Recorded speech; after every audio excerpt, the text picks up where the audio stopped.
Yo, peace was good. Welcome to another hip hop album review. This is part 203. The album that I'll be reviewing today is KRS One's solo debut album titled Return to Boom Bap, released in 1993. By now you guys know who he is.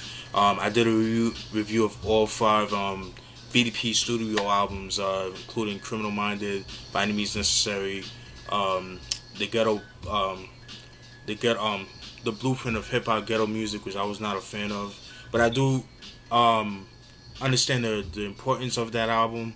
Edutainment, which is one of my favorites, as well as Sex and Violence. And so right after Sex and Violence, you know, it didn't really sell very well. Didn't get a lot of good reviews. A lot of people don't like that album to this day. I don't understand why. I think it's a dope album. It's very aggressive. It's in your face. You know what I mean? I don't know. Maybe it just didn't have radio friendly songs or anything like that. Maybe people weren't too fond of the production, or just the fact that he was against it. He exposed the industry, and I think that kind of ruffled a couple of people's feathers. And I just think that's what it is as well, you know. And then him throwing off PM Dawn off the stage. Rest in peace to PM Dawn, by the way. And then his beef with X-Clan didn't really help either. So I was watching an interview with Kenny Parker a while back, and he was pretty much saying, I'm just paraphrasing what he said. He was saying that how KRS One had to kind of like dead BDP and its affiliation. So meaning that anything that had any affiliation with BDP, they had to drop. They wanted like a different sound from KRS One, you know, that kind of thing. That included his brother, which I think is kind of fucked up, but what do I know, right? And so then he started working on this album, and then here you have it, Return to Boom Bap, man. There's 3 singles of the album. The singles are Outta Here, Mortal Thought, and Sound of the Police. Those are the 3 singles of the album. I would say more so Outta Here than Sound of the Police. Mortal Thought there's a video for it, but you know there's like a, you know, it's not like an official single, but it does have a video for it. So, but yeah, I'll just say like 3 singles off the album. Producers in the album are DJ Premier, KRS One himself, Naughty Kato, Kid Capri, and that's pretty much it. Those are the producers of the album. All right, you know how I get down. I'm gonna show you guys what the album looks like. As you see KRS One yelling at the mic, at the earphones. You know, I'm sitting in the studio, very dope. Kind of sets the tone of the album. I love that. Yeah, man, this is so iconic. Love this joint right here. Then you see like a monitor, pretty dope, with the yellow tint. Oh shit, sorry about that. Then you got the CD, looks the same, pretty much the same as the cover. I like the fact that they stepped their game up, the art game up, because like I said before, my complaints with the earlier BDP albums was that it was just like a silver disc, and it just has the Jive M logo. Then it says Boogie Down Productions and lettering, and I thought that was kind of corny, you know. But at least with Sex and Violence, you know, they kind of stepped it up with the graffiti, Sex and Violence, in graffiti form. So I thought that was pretty cool. Alright, show you guys what the album looks like. Alright, so you got the track list in here. Here's like an extended picture of the album cover, pretty dope, like I said. See him in the studio, you know what I mean? You got all the board, all the, you know, the filters and the rack machines and all that.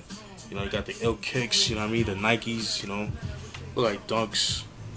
Pretty dope, you know what I'm saying? Then you got the track listing, like the credits and all that. And then this is back in the 90s when you were able to like send out you know, like fan mail back to the record labels. They could send you stuff back and things like that. The same thing over here. Pretty cool, you know what I mean? I like this where it says Return of the Boom Bap. Means just that. It means a return of the real hard beats and real rap, which you do get a lot of in this album. Alright, without further ado, you know how I get down and go through some of the tracks like I usually do. But first, let me get a sip of water. Alright. Track 1, KRS One Attacks. That was produced by DJ Premier or Primo. Primo was just laying down an instrumental of his that he made, and him scratching BDP samples from different albums over the years and that kind of thing. I thought that was pretty cool. Dope way to start the album. Dope way to introduce the album and introduce KRS-One and stuff like that. I thought that was pretty cool. Dope beat. Would have been nice for him to rap over that, but it does its purpose. It has its purpose, you know what I mean? But KRS-One attacks, like I said, dope way to start the album. Track 2, Outta Here, which is the first single of the album. One of my favorite tracks off the album. I love the beat by Primo. The song is pretty much about he talks about how he came up in hip hop throughout back in the early days of the 70s and 80s and that kind of thing. Just about how he came up, and it's just like, he talks about times like he was in the park jams, and how the cops would break it up and stuff like that. Up to where like how he came about with BDP, how it was formed, up to 1993, and I thought that was pretty cool. I love the line when he says, "We would go to the park when they was jamming to hear rap. I used to listen till the cops broke it up. I always thought to myself, damn, why they fucked it up?" That's so relatable because I'm the type of dude that I like to play my music loud, and I feel like music is made to be played loud. That's just my personal opinion. Although there is a time and place for everything. My thing is that you got these cops, man. That, like, some of them are real assholes about it. Like, oh, turn down that music, blah blah blah. And I don't even think it's like the volume. I think it's just the type of music that's being played, and it's rap. And people always have a bad connotation with hip hop. At least back then. Now, people know that that's where the money's at now, and people try to vulture off that. But that's a whole different topic. But then you have cops telling you, "Oh, turn that off, or you're gonna get a ticket." But if I was to play other genres of music, I don't think they would have an issue with it. But that's just me, though. Yeah, man, I love that joint. You know what I'm saying? Very, very, very dope. All right. And then, of course, like, if you live in a neighborhood and you play music loud at a certain time, yeah, turn it down. But if it's like a Saturday night and I'm having a black party, or not a black party, but like a house party, and I have music loud, yeah, I'm gonna play my shit loud. It's a fucking party. You know what I'm saying? But, be considerate, you know what I'm saying? But it's a Saturday, have some earplugs, whatever. Now, if it was like Monday night, yeah, I could understand. Like, people gotta go to school, people gotta go to work, that kind of thing. So, track 3, Black Cop, very dope song, very iconic. There's an interesting story with this song. Originally, the song was supposed to be for sex and violence, and it wasn't produced. As it said in the track list, and it was produced by Jesus.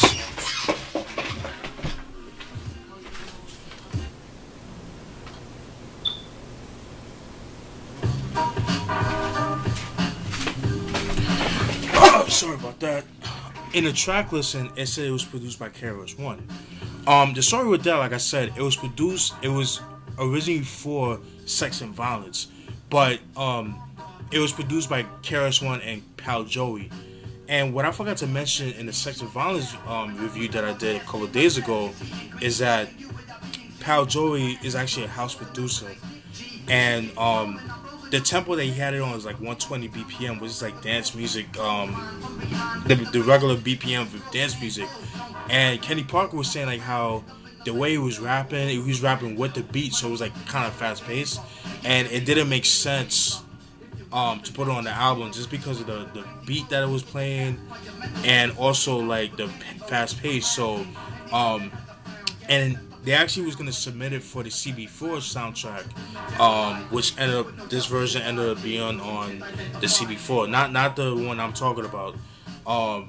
So they was doing like the mixing, the mastering of the song, and then the executives at Jive Records wanted to check on KRS-One to see how he was doing, how's the song coming along, and so Kenny Parker was in the studio, was like, "Yo, this shit is whack. Like, why would you put that out?" Blah blah blah blah. So they arguing for like 30 minutes and that kind of thing, and so like last minute, KRS-One called the executives over at Jive saying like, "Yo, I'm gonna scrap that song. I'm gonna do the same song but in a different form." So Kenny Parker actually was the one that actually did the beat, and so he found the he did the drum programming. He found the drums. KRS-One wanted a different he wanted like a different vibe where like he wanted the drum programming to be like the song. It was a BC Boy song that the drum program was like boom cat boom boom boom cat boom cat boom boom boom cat. They got that from that BC Boy song, like that, like the way the drum program was.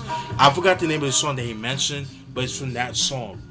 And so he did that, and then KRS-One wanted reggae, and he was like, "Yo, I don't want reggae." Kenny Parker's like, "Nah, I don't want reggae. We always do reggae." And so they end up doing the reggae joint, the bass line, the boom, boom, that shit. So Kenny Parker thought the beat was whack. But then he didn't hear KRS-One lay the vocals. So Kenny Parker was at a club. I forgot who came up to me like, "Yo, this is a new song called Black Cop, da da da." And then when they played the song, the vocals came in. That's when he lost his shit, and then the rest is history. So I just throw that out there. Black Cop, what I got from that is, it's just him talking about police brutality.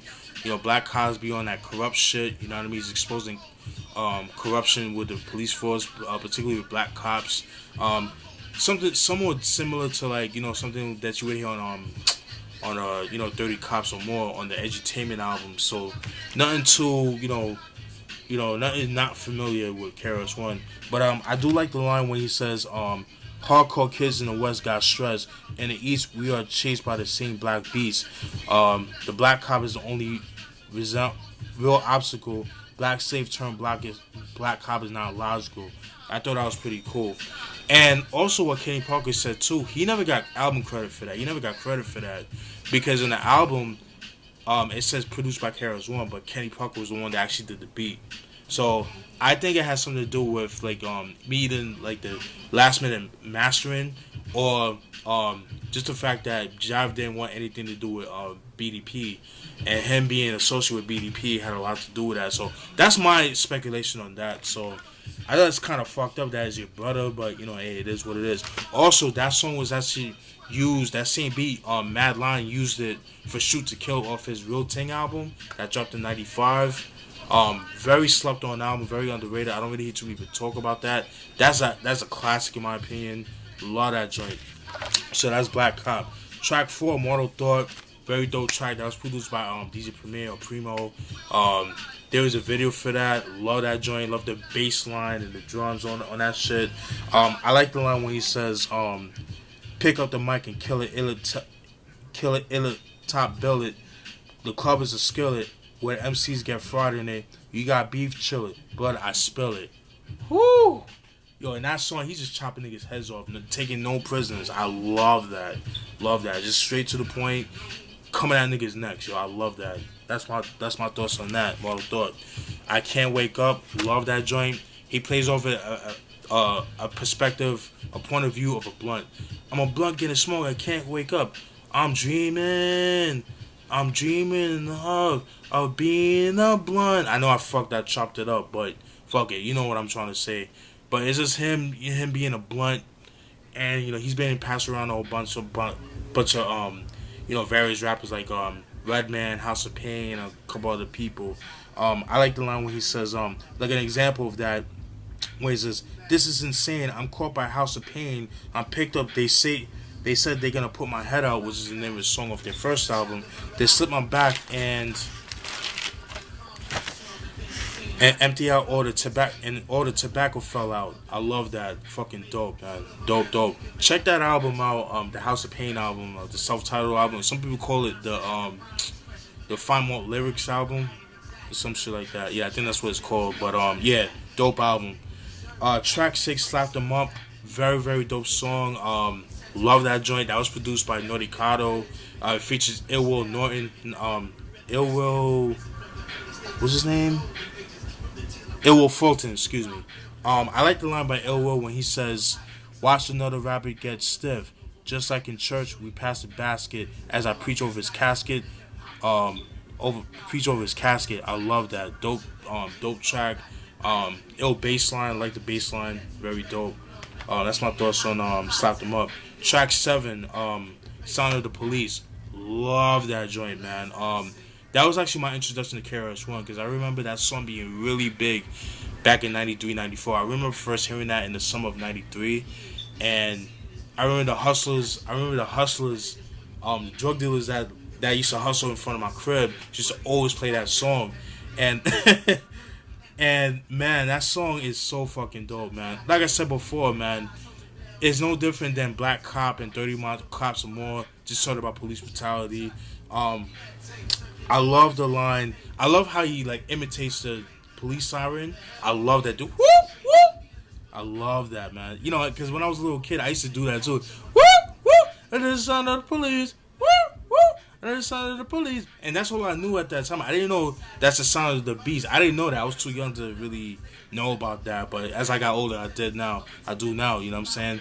But I do love the line when he says, the overseer had the right to get ill. And if you fought back, the overseer had the right to kill. The officer has the right to arrest and then fight back and put a hole in your chest. Man. Because, you know, these cops like to abuse their power and they always get away with it, you know what I'm saying? And you got society that's always going to side with cops no matter what because they're cops. And I know there's good cops, but then you got the, you know, it's like one of those things like one bad apple spoils a bunch. And there's a lot of that going on.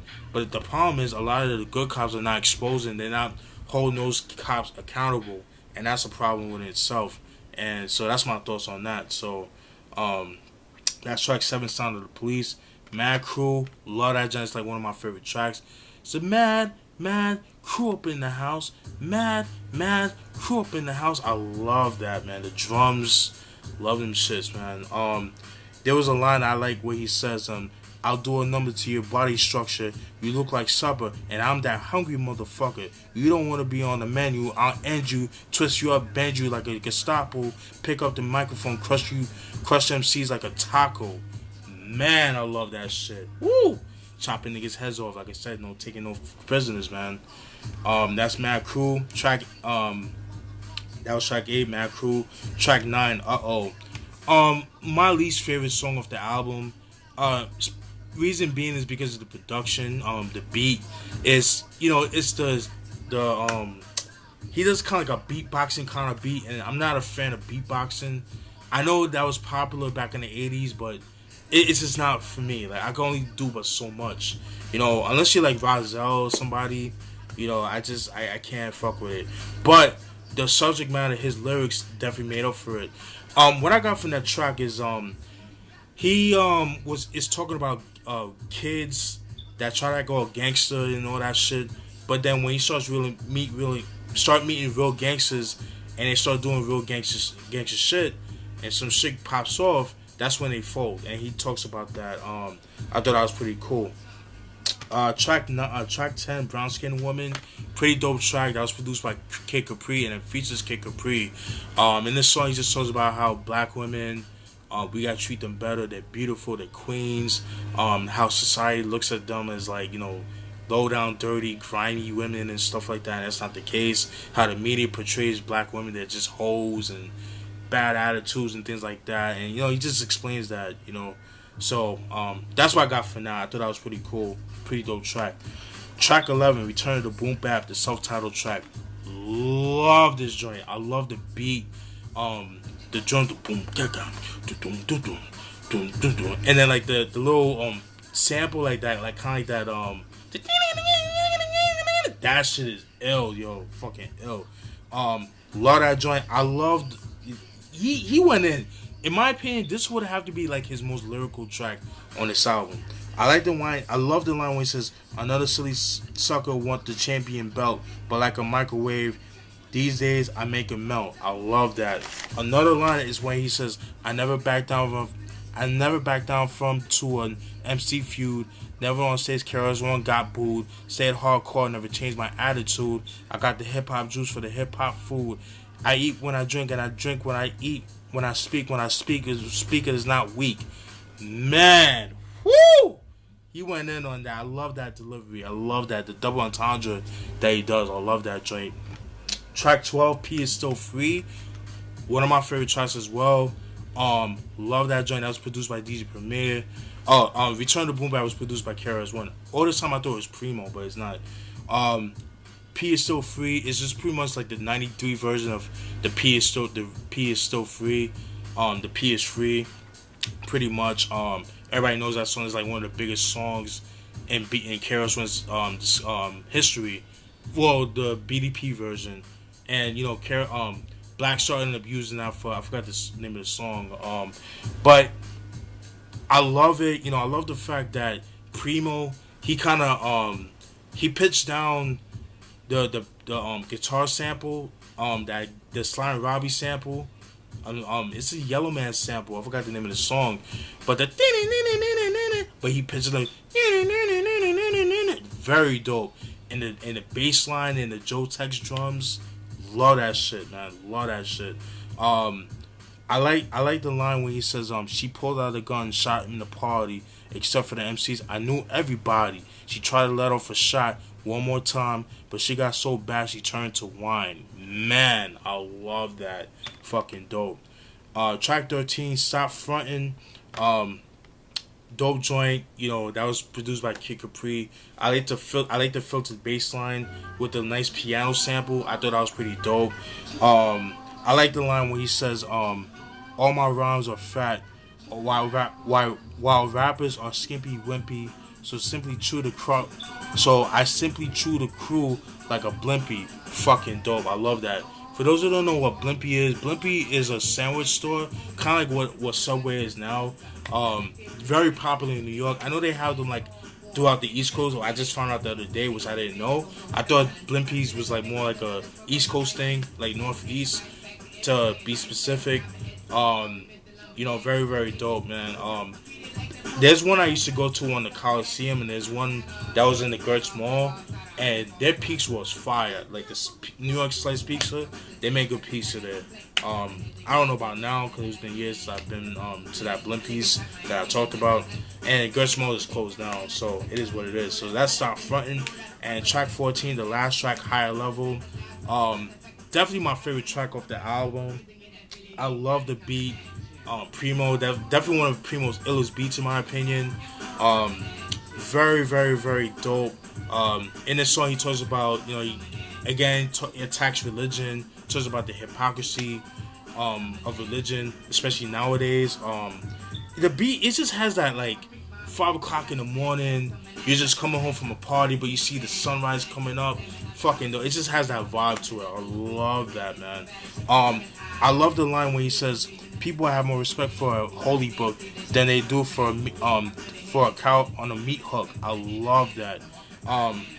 Believers of Jesus be denouncing Satan on every level, but every Halloween they're dressing like devils. So true. That's very true. I see it all the time.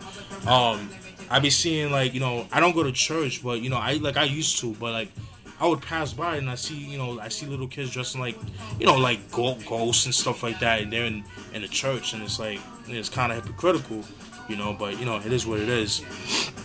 Overall, man, this is a classic album. I love this album. A lot of people can consider this to be his comeback album. I have to disagree because, like, again, I felt like Sex and Violence was a dope album, but you know, again, I think it's because he exposed the industry. Is what ruffled a lot of people's feathers, and just the shit that he was talking about, and you know, a lot of people wasn't liking that. You know, he talked a lot of shit, and he went at Ice Cube, so you know, so I think that had a lot to do with it. So he was pretty much attacking the industry, and that didn't fare well with a lot of people. But with this album, he reinvented himself. It kind of reminded me of how Sean P was with Ruck or Helter Skelter. You know what I mean? With Deshaun Price, with his name, he reinvented himself with Monkey Bars, Jesus Christ Superstar, Mike Tyson, albums like that. So the same concept with this album right here. So it's no different. From what I understand, the source gave this 4 mics. I would like to reevaluate that. This should be 5 mics. This is a dope album. I love the sequencing of the album. I love the production. Primo, Kid Capri, Kenny Parker, Naughty Kyle, like everybody did their thing production wise. I love the beats. His ear for beats is fucking dope. I love his energy on this album. Like I said, to me it's like Sex and Violence times 10, but without him talking about the industry. That's all it is in my opinion. But it's just like more aggressive production, and man, I love this album. This is a great album. If you like hardcore beats, you love boom bap from like 1993, you like that rugged Carhartt, Timberlands, and 46 degrees weather type of music, this is the cop, man. Highly recommended. I believe this album was out of print, but it shouldn't be too expensive. This is the OG pressing, but I love this album. I highly recommend it, and that's it. That's my thoughts on that. I'll definitely be doing a review on KRS-One, the self-titled album from '95, and I Got Next, because those are the only albums from KRS-One I have. So definitely stay tuned. Hope you guys enjoyed that review. Definitely stay tuned for more. Alright? Peace.